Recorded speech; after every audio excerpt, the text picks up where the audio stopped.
All right, happy Friday, guys. Welcome to the live stream. We got 10 NBA games to go over. I think it's a pretty decent slate here.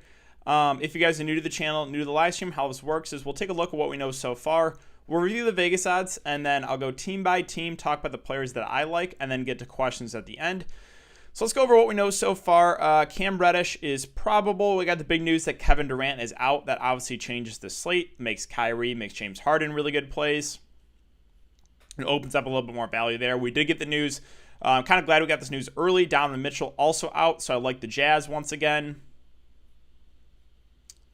And then some of these Knicks guys available to play, and it doesn't really. I'm not targeting the Knicks, so I don't really care about that. Capella available, Reddish available. OG Anunoby rolled out. Lonzo still a game time decision. Won't have a minutes limit if he plays. Okay, so we'll just have to keep an eye on that. Again, if Lonzo's out, obviously we can look to NAW, maybe Bledsoe in a revenge game narrative. All right, let's take a look at these Vegas odds, and then we'll go team by team and get to questions there at the end. So, Hawks Wizards, pretty high over on here, 235. Hawks are 3.5-point favorites. Now, I've been searching Twitter. I haven't seen anything about Westbrook and a minutes limit. So, like, if you guys saw something, let me know. I still haven't seen anything, and like, if he's not, then I actually think he's a really good play that's going to go overlooked today. But it's like I haven't found anything definitive on Westbrook and his minutes limit. So, yeah, let me know, guys, if you guys seen anything on that. Pacers and Hornets, it's a 221.5 over under. The Pacers are 3.5-point favorites. Cavs, Knicks, a 209.5 over under. The Knicks are 2-point favorites. The Bucks and the Pelicans, it's a 230 over under. The Bucks are 7-point favorites. Kings and Raptors are 228 over under. The Raptors are 5.5-point favorites. We have Nets, we have Thunder, a 230 over under. The Nets are still 7-point favorites in this one, even without KD. Clippers and Magic are 218 over under. The Clips are 6.5-point favorites. I don't have a ton of interest in that game with Kawhi and Paul George back. Philly, Minnesota, it's a 224 over under. The 76ers are 7-point favorites. We're still waiting on Joel Embiid status. Obviously changes the slate. Denver and San Antonio are 222.5 over under. The Nuggets are 4.5-point favorites. And late night game is Mavs, Jazz, 223 over under. The Jazz are 4-point favorites. Yep, I haven't seen anything about that. So, all right, cool. Let's first start off with the Pacers and the Hornets. So on the Pacers side, there's one guy that I'm really interested in, and that's Domantas Sabonis. Price came down on him to 9.2K. He was 9.5 the last slate. Not sure why it went down. It's the same matchup, but he went for 55 just in this matchup two games ago. So, like, I think Domantas Sabonis is a safe play with some upside here at 9.2. That does seem a little bit underpriced. Sabonis is definitely the guy for me on the Pacers. Brogdon is all right, but I have a hard time. He's had some good games recently. I have a hard time prioritizing him over some of the other guard plays. Like, I would rather get to Kyrie at a similar price. Probably rather get to some other guys for a little bit cheaper. Miles Turner, I'm going to stay away from him in this slate. The value, I just don't think we have to go there. Like, I don't. So it's really Sabonis for me, and that's it. On the Charlotte side, there's two plays. I think Gordon Hayward is interesting because of his price. Now, he's still been a little up and down, but 7K. For the type of upside he has, we've seen multiple 50, a couple like 60 fantasy point games from Gordon Hayward. So, like, the upside is there for him. I think 7K is a little bit too cheap even in this matchup. So, Gordon Hayward, I think, is a solid play. I'm not going to take a shot on one of the guards. The only other guy I'll mention here is Cody Zeller. Cody Zeller is 4K. He played 30 minutes the last game. This Pacers team is big, but we got news from a quote from the Hornets coach that he wants to give PJ Washington more minutes at the 5. So, like, does that limit Cody Zeller's minutes, or does that just take away from Bismack Biyombo, who did not play a ton? I'm not sure. So maybe we won't get 30 minutes. Maybe Biyombo's just out of the rotation now. Maybe we won't get 30 minutes from Cody Zeller. But even if we get like only like 25-ish, he still stands out as one of the better value plays of the slate, in my opinion. So, yeah, let's see. No, Jared Dudley ruled out. Let's see. Are we up to date on stuff? Rondo available. Okay. So that's it. It's Cody Zeller and it's Gordon Hayward, I think, are solid plays. On the Atlanta side, so I think there's only one guy I'm interested in. That's Trae Young at 9-1. Like him a good amount for GPPs. I think he'll fly under the radar. Right, you have Kyrie at a similar price. I think will be more popular. Some other plays I think will be a little more popular as well. But I like the upside in Trae in a smash spot here against Washington.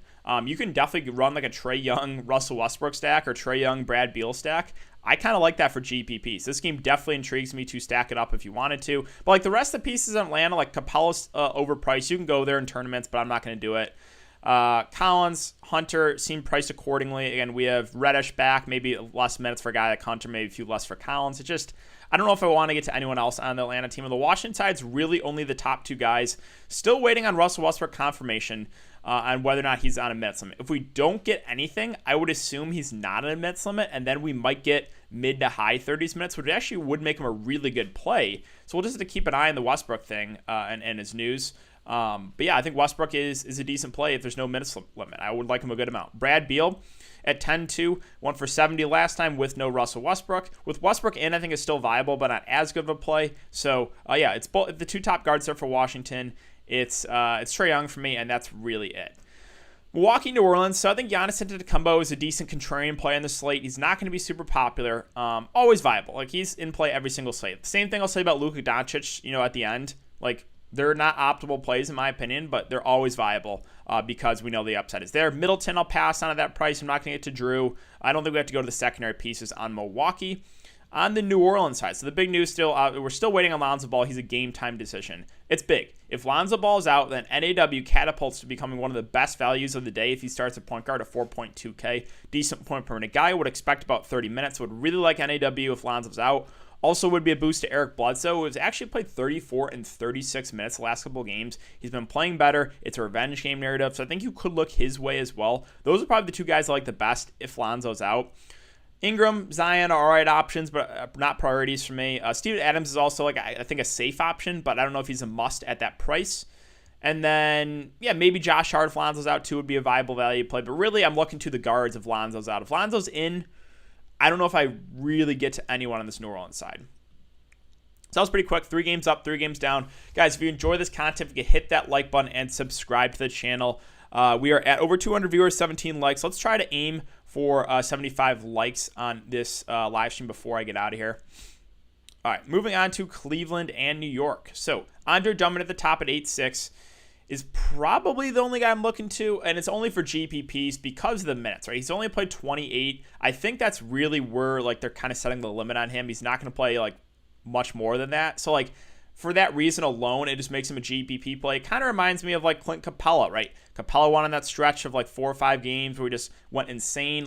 Drummond is not going to continue to put over 2 fantasy points a minute. That's just not him. He had 2 blocks and 5 steals, so it's we got to pump the brakes a little bit here. I still think you can take a shot at him for GPPs, but it's just not someone I'm prioritizing in for safety. Sexton at that price against the Knicks, probably pass. I don't think I'm going to get to... Garland's all right, too, but not a priority for me. Taurean Prince, I think we're still waiting on the Larry Nance news. Questionable. If Nance is out, maybe Taurean Prince, who played 30 minutes the last game, I guess he would be an okay value play. On the New York side, really, there's not anything I like here. If I had to play someone, I guess it would be Julius Randle 9-3, but there's just no way I'm prioritizing him on this slate with all the better plays, in my opinion. Maybe you can look to Nerlens Noel, who's been playing about 20 minutes, a decent point per minute guy, but I just don't know if we have to go there on this slate. Sacramento and Toronto. So on the Sacramento side, I think there's a couple okay plays. De'Aaron Fox at 8-5. Interesting contrarian play. He will be low owned. The good thing with Fox is minutes. He'll play mid to high 30s minutes, which always does make him viable. But 8-5, I don't love it. Rashawn Holmes at 6-6. There's better center plays on the slate, in my opinion. Harrison Barnes, I'm not playing him. He's had a couple back-to-back good games. I'll pass at 6K. Bagley, the minutes went down on him. He only played 22, so that makes him way riskier.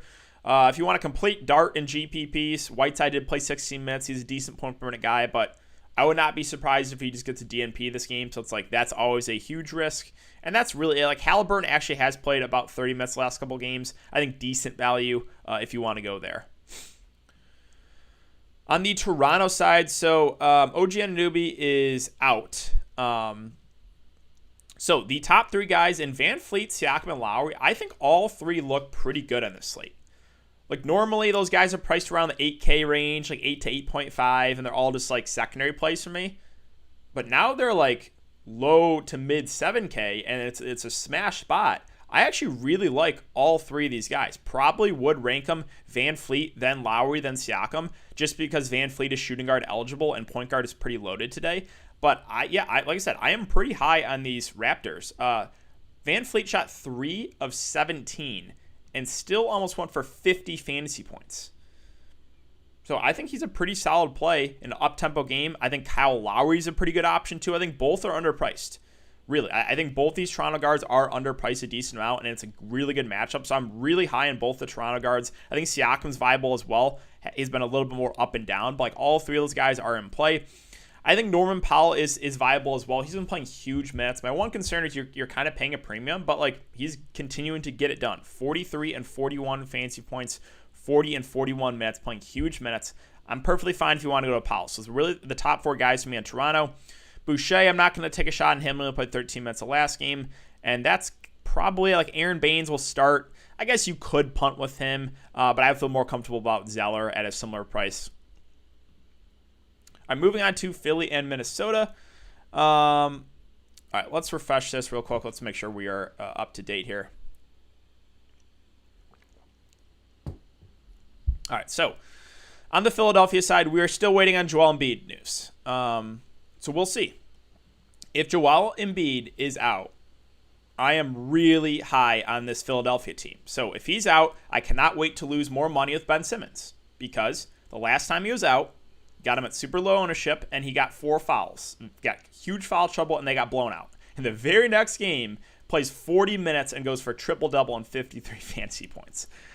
Either way, I actually think Ben Simmons is in play. Would like him more, though, if Embiid is out. So, like, Ben Simmons, I think, catapults to becoming one of the best plays in the mid-range if Embiid is out. And same thing with Tobias Harris. I would really like both these, wings for Philly if Joel Embiid is not there. It's a smash matchup, too, against Minnesota.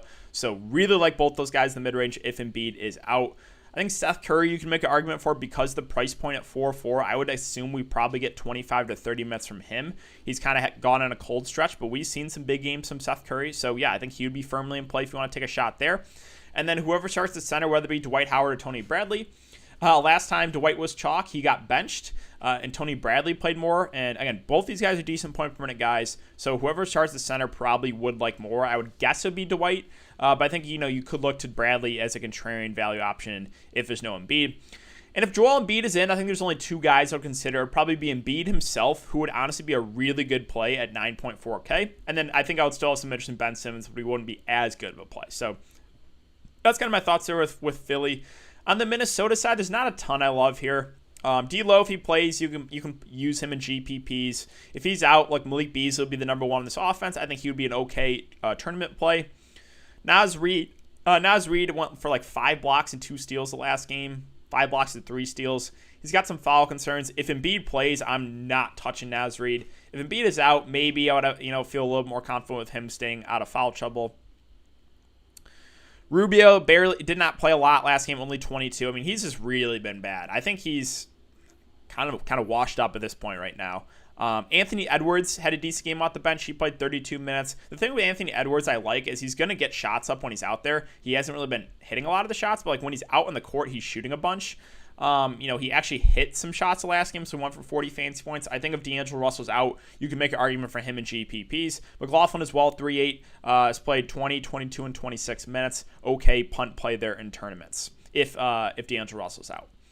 All right, 4 games left. Let's see. Let's make sure we're still up to date here. We got 300 viewers, 44 likes. Thank you, guys. Okay, so Brooklyn and the Oklahoma City Thunder. So big news, obviously, Kevin Durant is out. James Harden and Kyrie Irving, I think, are 2 of the better plays of the slate. They're too cheap for no Kevin Durant. So Harden at 10-3 and Kyrie Irving at 8-7, I think are, again, underpriced. Both should play high 30s minutes, and this is just where the offense is going to be run. It's these 2 guards. So really do like both. I think I prefer the price on Irving if you made me pick, but Harden has more upside in my opinion. So really do like both the Brooklyn guards.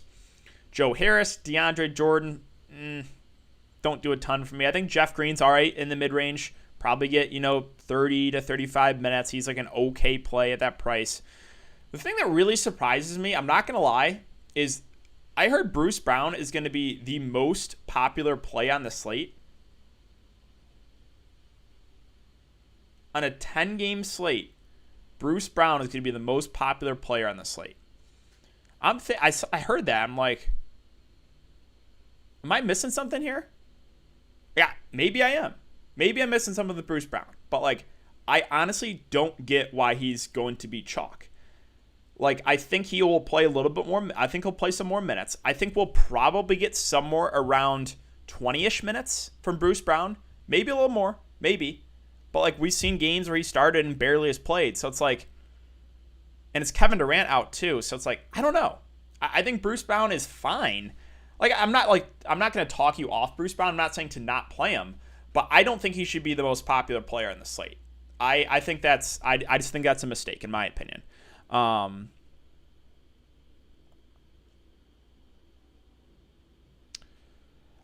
don't think you have to. I mean, I don't think so. I don't think he's like a terrible play, but I don't think he should be the most, like, my whole argument is I don't think he should be the most popular player on this slate. Like, I think we probably get around 20 minutes from him. 20 minutes at min-price Bruce Brown can definitely get it done. But should it warrant, like, huge ownership? I don't think so. TLC is also at min-price. You can punt with him.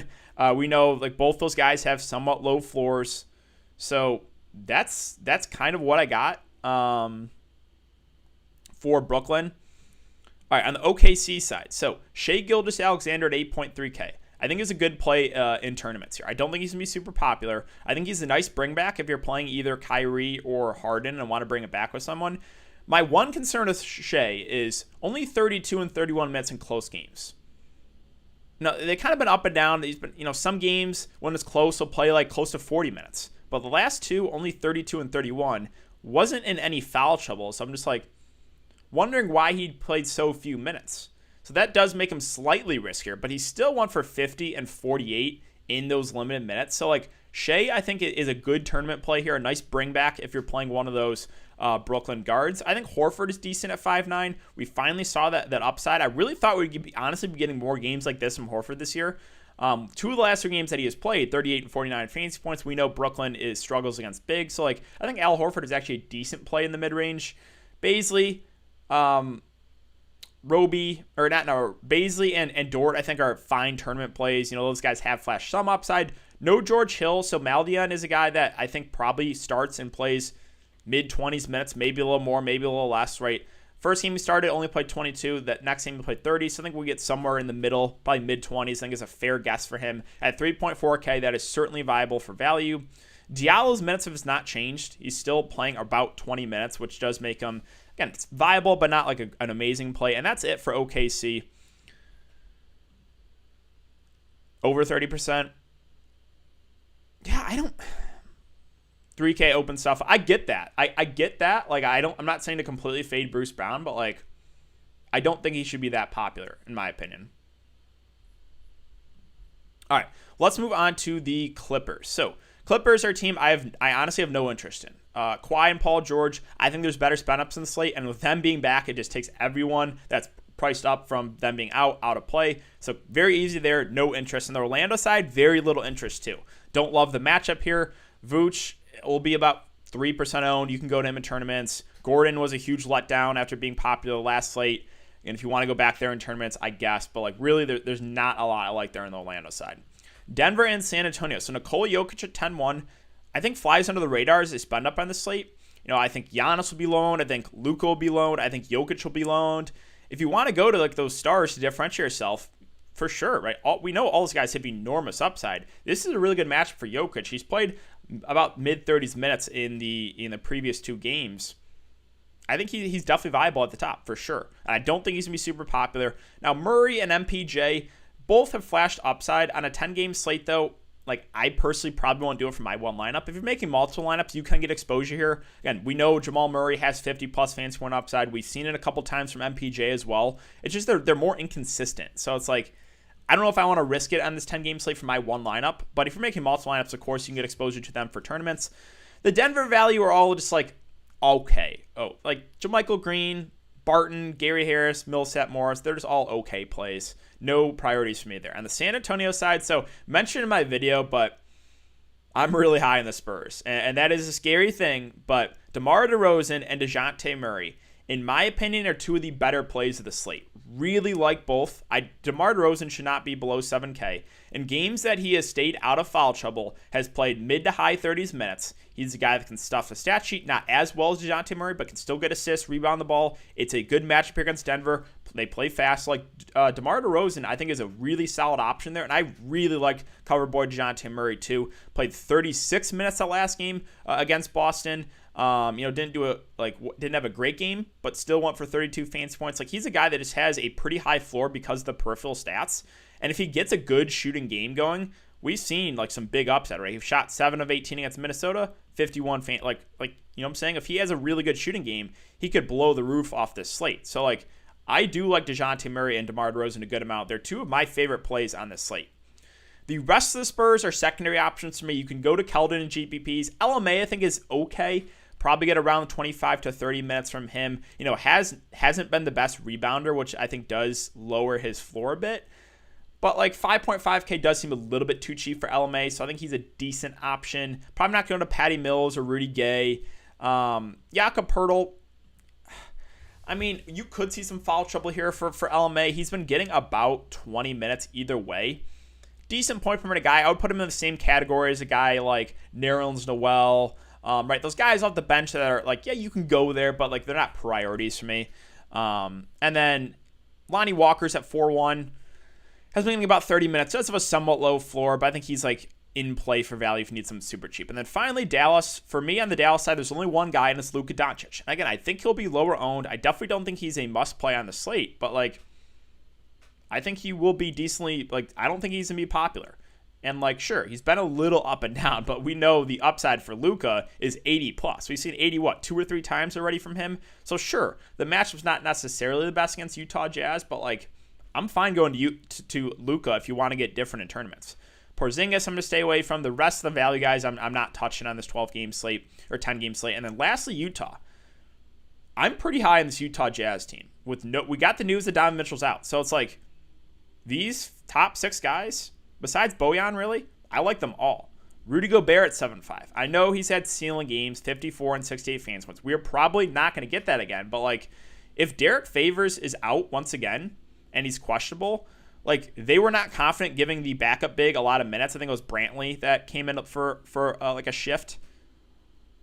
Maybe only played 2 minutes, but yeah, like they weren't confident with that. So like, Rudy Gobert played 37 minutes. If there's no Derek Favors and we're going to get high 30 minutes from Rudy Gobert, this 7.5K price is too cheap. So I do like him a good amount, and I really like Clarkson and Conley. Also, in my opinion, 2 of the better plays of the slate.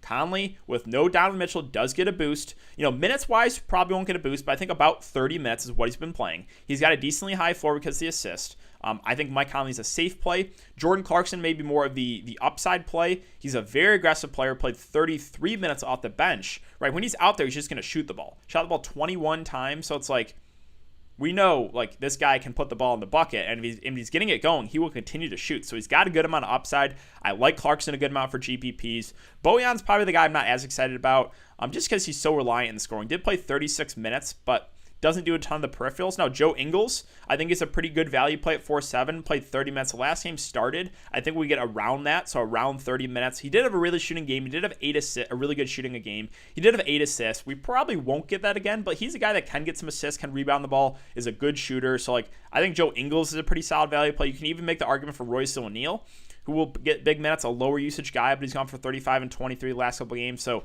Utah is a team I do like. I like Gobert a good amount. You know, both guards and Conley and Clarkson. Conley's probably the safer play. Clarkson's more the GPP play.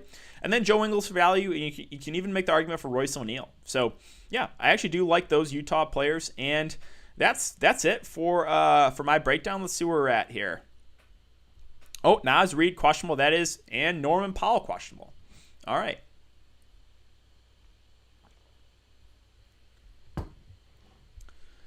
So, Norman Powell questionable. Let's go to Toronto. Let's go to Toronto.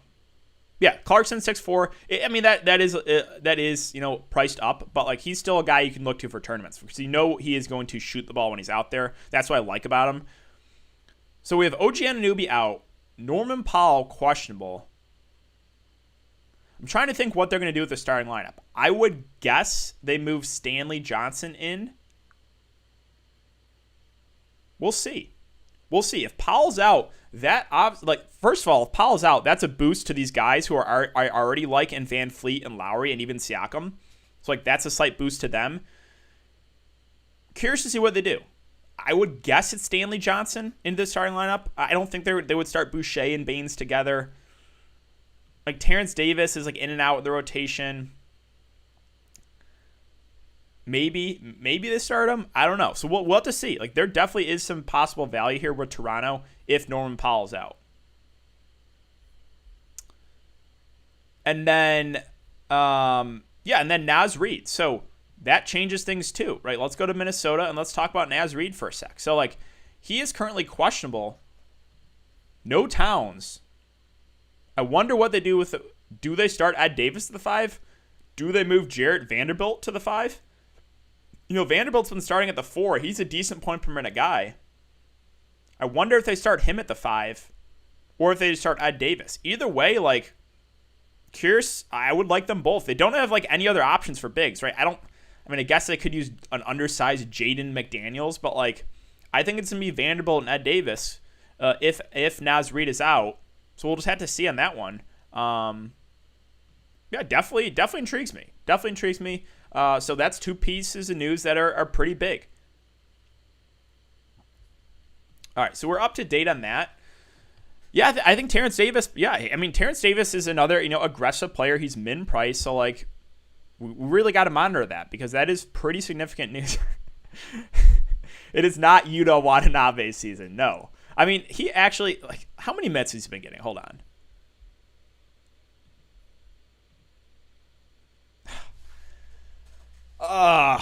Maybe they start him. I don't know. I don't think he's a good player, but he has had 19, 17, and 14 fantasy points the last 3 games. We'll see. I'm curious to see what Toronto does if Powell's out. Whoever does start, like I would like, whether it be Stanley or Terrence Davis, maybe even Yuta. Honestly, like they're all basically min price. So like whoever does start there in a good matchup, I would have some interest in for sure. DeAndre Bembry season. They do kind of have a bunch of those guys like on the bench that they could give run. Like Bembry is not really in the rotation, but like, yeah, I'm curious to see what they do.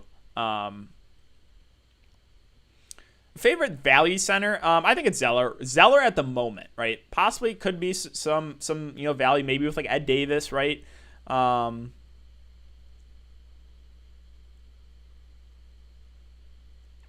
Favorite cash play besides Conley? I don't know if you like have to play Conley in cash. I think he's like a good play. I wouldn't like categorize him as like my must play in cash games, Mike Conley. But yeah, I think some of this is dependent on news. Right, so it's like if Embiid is out, right, I want some Philly exposure. I told you guys I like the San Antonio guys. I think they're underpriced. I think getting to one of the Brooklyn guards is probably a good move. So that's like how I would go. Russell's in, D'Lo in. Okay.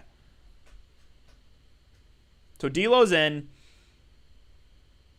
Kind of just takes everyone out of play for me with the guards. Curious again. Bigs are still viable if Naz Reid is out. Shea, Maldian, Dort, Baisley, and Horford are starting. Okay, so Maldian's at 3-4. I think he's for sure in play for value there.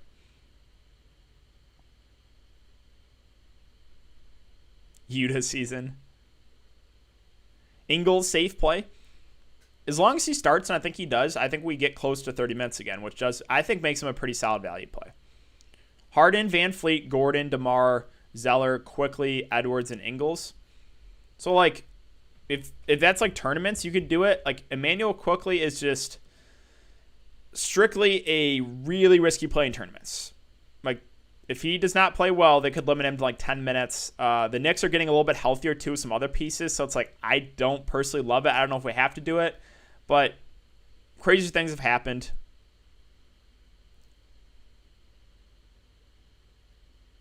Don't like that Minnesota team at all. Yeah, if Naz is out and Ed Davis starts at min price, I would have some interest there. Clarkson with no Mitchell. I like Clarkson. I like the Jazz. Yeah, I like Gobert. I like Conley and Clarkson. I like Ingles. Keldon Johnson and Whiteside or Maldian and Ceedy. The only guy I would play out of that bunch is probably Maldian. I'm not considering really Ceedy Osman at all. So I honestly would switch something up there. I got 3 guys from Utah. 3 might be a little much on 10-game slate, but like again, Utah's a team I do like for sure. To be honest, who played Kaminsky last night? I had him in the showdown. Talked him up in my showdown video on Patreon, Frank Kaminsky. But unfortunately, in that lineup, I also had Javon Carter, who got the DNP. Raptors going to be key for winning the slate, I feel. I do like the Raptors, too. Again, I like Van Fleet and Lowry, I think, are two of the better plays. Zeller's still good. I think Zeller's a good value play, yeah. I don't know if he plays 30 minutes again, but at 4K, he doesn't necessarily have to. If Embiid is in, are you worried about his back at all? I mean, I guess, yeah, a little bit. Thoughts on Maldi on starting? I think he's a decent value play. A low-usage guy, I expect mid-20s minutes. Middleton or Zion, rather have Zion there. Will Kira Lewis play if Lonzo's out? I think he might play a little, maybe 10 minutes or so, 10 to 15. 7,200 for a forward. Let's see.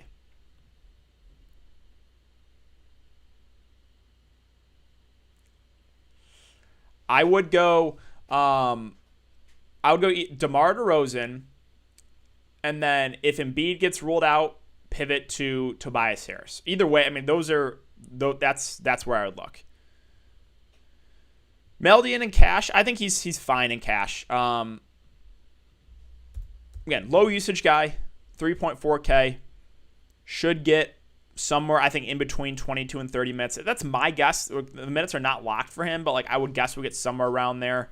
So I think he's a fine value play. If you want to go to Bruce Brown on the opposite side, that's okay, right? I know Bruce Brown's going to be popular today. Don't necessarily agree with it, but if we get 20 to 25 minutes from Bruce Brown, could definitely see him paying off a min price. He's had some big games. We've seen it. I think Bruce Brown or Maldian are fine punt plays in that game. I'm going to stay away from Gordon. You think Embiid plays? I'm not sure. NAW only if Lonzo's out. If Lonzo's out, I like NAW a good amount. Jerome Robinson or Maldian? Well, how expensive is Robinson? I know he's starting, right? But is he priced up? He's 4.5.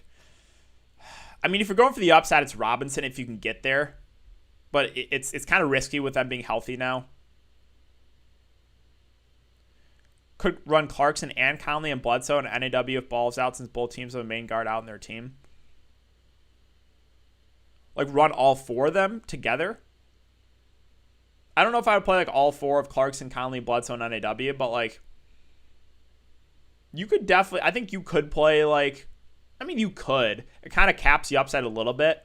So at a 10-game slate, I don't know if I would do that. Oh, Cat's playing? That I did not know that. Norman Powell ruled out.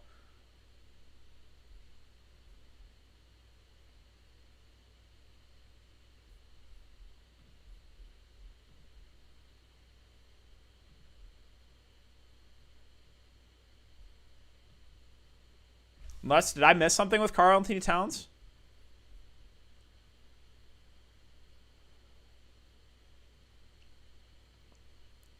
Keep up the good work. Thank you, man. Do you like Al Horford? I think Al Horford is viable for sure. It's a good matchup. I wouldn't call him a priority on the slate, but if you landed him, that's fine.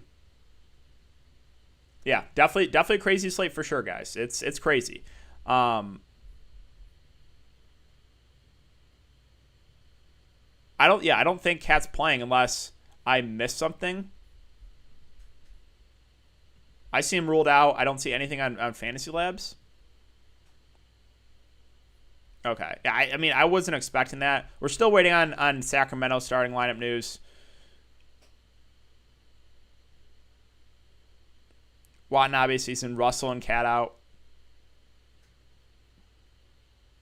Yeah. I mean, I think we would have got news if Karl Anthony Towns was possibly playing. Yeah, exactly. I we would have got news of that if he was. I think it's a misreport, which happens from time to time. All right, a couple more minutes, guys. Then I do have to get out of here because I got to update some stuff in my sheet for Patreon members here. Ingles or Lamb? I would rather have Ingles. I feel more Lamb can still get there. His minutes have been inconsistent. I expect about 30 minutes from Ingles. Yeah. Balance or stars and scrubs? That's a good question. I think either is fine. Again, we're still waiting on some news, right? So, there's definitely some value on the slate, but there's definitely a lot of good plays in the mid-range. I think either way is fine. I don't have a super strong take. Do you plan on fading the first couple of games? Let's see. Again, I'm telling you, if we don't get news of Russell Westbrook, he could honestly break the slate if he plays 38 minutes at 9K against Atlanta. Like, do we have anything on him?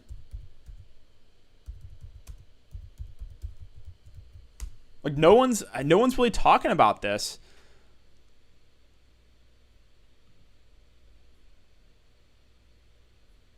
We don't know that for sure. I'm just kind of looking on Twitter, but Russell Westbrook is feeling much better per Scott Books, who says will increase. Well, minutes will increase. He has played 25 and 28 last 2 games. Okay. So it's like, how much does it increase is honestly by how much I like him, right? And we don't know. So it's like, that is a risk. If he only plays like 32 minutes, then he's just like a solid play. But if he gets like 38 minutes, then I think Westbrook could have a really nice game at that price. Trey or Kyrie? It's a good question. I like them both a lot. I think I will go Kyrie, but yeah, both are good. We're waiting on starting lineup news. I'm not sure what Toronto's going to do. I think like whoever starts, whether it be like Stanley or Yuta, or like they have a couple different options here. Let's go back to Fantasy Labs. They have a couple different options, so it's like, yeah, whoever does start there, I would like. But I'm gonna have to get off the air here in like 1 minute, so like just keep an eye on that news, guys. How come there's a report that let's see, Westbrook is in. He's starting on Friday. Yeah. I'm just not sure about his minutes, right? They said they're going to increase. We don't know by how much is kind of what I was looking for there. DeRozan, you don't have to play DeRozan, right? You definitely don't have to play him, but I think he's a solid play below 7K. I would rather have LMA than Keldon. Terrence Davis could be, like, if he starts, I would like Terrence Davis. I don't hate playing Westbrook and Trey together. I don't. I think Trey has a lot of upside in this matchup. And Westbrook's going to fly under the radar. Like, I don't mind that pairing at all for GPPs. Stanley or Vanderbilt, it kind of just depends on Naz Reid and whether Stanley starts or not. So it's like, it's hard to say right now. Lonzo, we don't know if he's playing either.